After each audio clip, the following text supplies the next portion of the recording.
Nous allons chercher l'expression des fonctions affines données par des droites tracées dans un repère.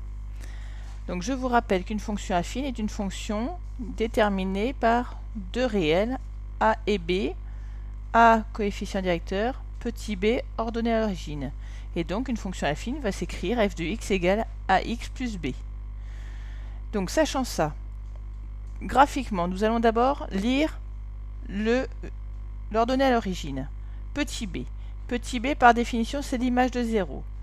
L'image de 0 est donnée par le point ici, dans le repère. Donc, dans le cas de la droite bleue, l'ordonnée à l'origine vaut 3. Le coefficient directeur est lu toujours sur la droite en prenant deux points correspondant au quadrillage. Donc, le premier point en coordonnées 0, 3 et le deuxième point que je viens de tracer plus bas. Il va falloir que nous calculions le déplacement vertical pour passer d'un point à l'autre. Donc ici, moins 5, puisque je descends de 5 unités pour aller du point ici à ce point-là. Et je divise par le déplacement horizontal, toujours d'un point à l'autre. Ici, nous nous décalons de 2. Si bien que A vaut moins 5,5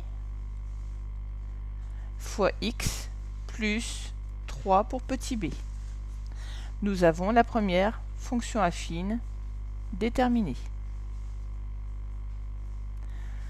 Ensuite, pour la droite rouge, donc nous allons procéder de la même manière. Pour la droite rouge, l'ordonnée à l'origine est donnée par le point ici, l'image de 0.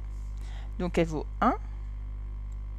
Je prends un deuxième point pour calculer A. Donc voilà. Je vais donc monter ici de 2 et me décaler de 3. Je monte de 2 pour passer de ce point-ci à ce point-là et je me décale horizontalement de 3. Si bien que ma fonction affine sera donnée par 2 tiers de x plus 1. Voilà une deuxième fonction déterminée. Enfin, la dernière fonction, donc qui est représentée par la droite verte. Cette fois-ci, l'ordonnée à l'origine est donnée directement par l'image de 0 vaut moins 2. Je prends ce point et un point un peu plus haut ici que j'ai tracé dans le repère.